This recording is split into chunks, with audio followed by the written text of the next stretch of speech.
Hi, I'm Amanda Morell, Personal Finance Editor with interest.co.nz, and this is Take an Interest in Your KiwiSaver, brought to you in association with AMP. I'm joined today by Chris Douglas. He's the co-head of research for Morningstar New Zealand. Welcome back, Chris. Hi, Amanda. It's been a while in between briefings here, so we've got a lot of ground to cover.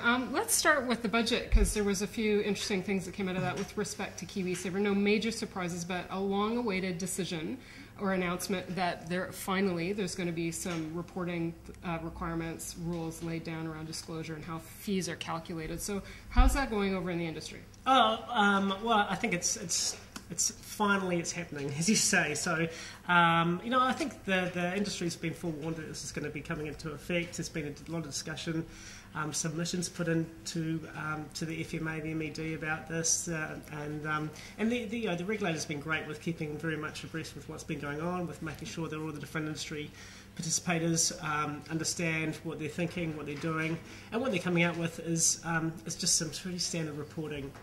So, Amanda, it's not overly technical. Yep. It's not. It shouldn't be overly arduous at all for your typical KiwiSaver provider. Yep. And there's just going to be some really interesting, but very vanilla data points that people should can finally expect to get. So, total expense ratio is going to be here, so we can actually find out what the total cost of each KiwiSaver provider, like KiwiSaver fund is. Yep. And you'll be able to do that apples versus apples comparison. There'll be asset allocation data. The KiwiSaver providers will have to actually name who the portfolio manager is as well, and update this on a quarterly basis. So if there's any change there, then that will be disclosed to the market, and people will quickly figure out what's going on. And again, we can ask more questions. Performance data, asset allocation, fund size, holdings. It's all great. It's all bare minimum, quite frankly, but it's all great, and it's going to be coming out April next year. Okay, so just to be clear, some of that information is available right now. You just have to drill down a lot for it. You have to wait until you get your annual report and maybe go on the website and do a lot of sleuthing.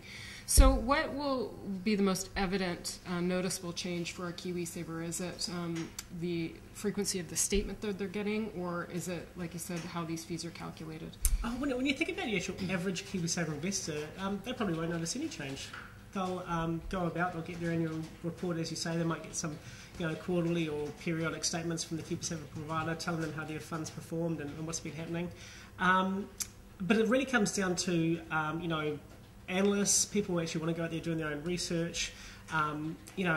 There's even, when you think about PhD students, students actually who are doing a thesis on KiwiSaver, there's going to be a lot more data for them to actually explore and analyse and assess. The media, the regulator will be able to keep a lot on top of really what's going on within the sector and industry as well. So, it just makes everything a lot more cleaner, much more easier. It's a democratisation of data, so that if any investor, any person can actually go there, find out the information they want if they want it. Okay, so one of the biggest sources of frustration for folks like you was the way that the fees and expenses were all calculated before. Is that because there was just no uniformity in the methods that they used, or what was going on there? Yeah, so there's a couple of points that we're frustrated about. First of all, there's no uniformity in the method and the calculation. So you can actually do a total expense ratio can be calculated in a number of different ways. The other problem that we had was that there was actually no, the industry body wasn't actually coming out there and putting forward what they thought was the appropriate methodology, and there wasn't really enough of the industry actually going out there and self-regulating themselves as well. So the regulator needed to really come forward, put forward the rules and the calculation around what the expenses ratio should be, and that's what happens globally too. Regulators do enforce that, and it's the most appropriate way to do it. Okay. Now, one of the other things that I heard that will be changing is that potentially we'll just be getting a one-page statement where you'll get a lot easier read of your everything you need to know on one page on a quarterly statement. Or do you know if that is something that they were going to be moving ahead with or not? So I think it's going to be a couple of pages, but it's going to be pretty, again, it's going to be all set out in the same standard fashion for everyone. So there's going to be one standard template that people will use on a quarterly basis. That statement, again, it shows the fees, asset allocation, holdings, data, portfolio manager name, all these facets that are important to know, and important that the public can find these bits pieces. They'll be available on the fund manager's website, as well as on the regulator's website as well. Okay, excellent. So when we get a hold of one of those, we can get you back in and we'll go over those in detail to explain what we should be watching for. Absolutely, and in fact, we've actually already got a draft copy anyway that we can take you through next time. Okay, excellent. All right, so let's talk about the eurozone crisis for a minute too, because over in Australia they've been panicking a bit because a lot of the balance funds, which is I think where the majority of super funds are invested, have seen their returns drop dramatically, and they're relating that back to eurozone. If we take it back home here to KiwiSaver, has there been any, I know you don't like to get too hung up on short term, but have you noticed any impact on the balance of funds here as a result? So if you're invested in a growth KiwiSaver scheme or anything that's got a hefty allocation to growth assets such as shares and listed property, certainly the last 3.5 weeks, the markets have sold off reasonably aggressively. Okay. And what you find with the Australian funds actually is that majority of the Australian superannuation funds are invested in growth risk profiles. So they've got at least 50-60% in growth assets. So they get hit a lot harder when you see these sell-offs in markets. But the important point to remember is that we had this conversation 3 months ago, we had it 6 months ago, we had it 12 months ago. It's just going to keep on coming up every now and then. Everyone talks about the fact that we're heavily indebted, or Europe's heavily indebted, and globally we're heavily indebted society. That's not going to go away in the short term. There's going to be re-rolling of debt for a lot of these countries as well that comes into play. It creates great headlines, it creates some volatility in the markets, and it does scare people to a degree, and it creates negative returns as well in the short term. But you've got to remember, we've actually had these issues for the last 3 years, and over that time, growth assets have actually done okay. The important point to remember as well is that the majority of KiwiSaver investors are in conservative funds. I was just going to ask you that. So that's a real contrast to the Australian market. So what's behind that different appetite? Is it a risk thing, or is it because of the nature of their default funds are structured? It's purely the nature of the default funds. So when you think about KiwiSaver default funds, they are conservative funds, Australian default funds, and growth funds. That's pretty much it. And saying that, Kiwis, we love yield, we love income, and so naturally people are more biased to investing in a more moderately balanced portfolio of defensive and growth assets. But without doubt, regulation and the fact that the default funds of KiwiSaver are conservative plays a large role there. That's interesting, but the argument against that is that over the long term that you could be shortchanging yourself of potentially higher returns, and we've got so many. What's the percentage of people enrolled in default funds? Is it about 30%? Oh, no, it's going to be well over half. Half, right. And that's because they've involuntarily found themselves in one of these conservative websites. So these are the folks that may actually want to educate themselves about what kind of fund they're in and what potentially they could be losing out on if they are not having a higher allocation to growth assets. Well, absolutely. And the important point to remember as well is that no one with KiwiSaver, or very, very few people in KiwiSaver, are going out there and investing their full lump sum of retirement assets right now into the markets. Right.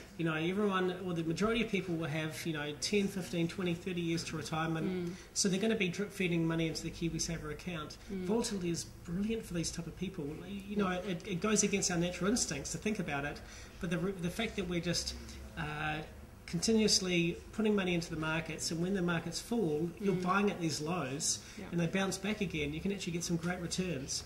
So volatility is great for someone with a 20, 30 year time horizon. That's why you want to be in the growth assets as well, to be to get the sharp acceleration of markets and capture the returns when they go up. Now, with the SOE sales coming up, and that's potentially towards the end of the latter part of the year, those people who are parked in conservative and default funds are going to miss out on that opportunity? They'll get a small allocation, but it would most definitely be tempered by the fact they're in a majority of conservative and defensive assets here. Yeah, and worldwide, we were talking before on that infrastructure investments are actually really growing in popularity. Why is that, and why is that sort of maybe a good thing to be parked in long term? So when you think about infrastructure assets, and the reality is that you've got the westernisation of a lot of Asian emerging markets countries, so they're going to have to be, building a lot of roads, bridges, buildings and everything like that. So there's got a lot of infrastructure development that has to go on, sewage plants and the like. And then you think about the more developed countries, and there's a lot of data at the moment, even around the US, and the ageing of the infrastructure assets, and the need to go in there and rebuild them or do them up again and make them more robust assets. So this is even a lot of dams, a lot of big dams, and bridges and some large infrastructure assets. Now, governments can't afford to do a lot of it at the moment, so what we're seeing is a lot of this private and public partnership coming together to build these assets. It's a global trend, and we see it in New Zealand as well, with the super fund getting involved in a number of these initiatives as well. Yes, they've got a high allocation to infrastructure. Yeah. And the reason people like infrastructure assets is because typically they're a monopoly asset, they're highly regulated by the government, and they put out regular cash flows. There's not a lot of volatility in terms of the earnings profile. Important point to point out, sorry not to go on about this, is that a lot of the utilities that are coming out, they might not necessarily be as infrastructure-like as you would get, because just look at the contact energy and things like that. There is more competition amongst the utility sector. There is some regulation that goes into play, and they're obviously more of a defence investment. But they're not maybe like a pure infrastructure play either. Okay. If somebody wanted to really find out if they're going to get any sort of exposure to that sort of thing, will they be able to find out that kind of information through their provider, or should they be picking up the phone and asking? Look, they should be able to contact their provider and get some information. At the moment, the problem is there's not a lot of idea about how the listing is going to go through, what the price of the listings is going to be. So a lot of fund managers don't even know how much they'll pick up, which ones they'll pick up. Okay, so early days still. Yeah. Very early days. That's something to kind of keep in the back of your mind when you're looking at what's in your fund. Absolutely. Okay. Excellent. Chris Douglas, thanks very much for joining us again. We look forward to seeing you next time. Always. I'm Miranda Morale, Personal Finance Editor with interest.co.nz, and this has been Taken Interest in Your KiwiSaver, brought to you in association with AMP.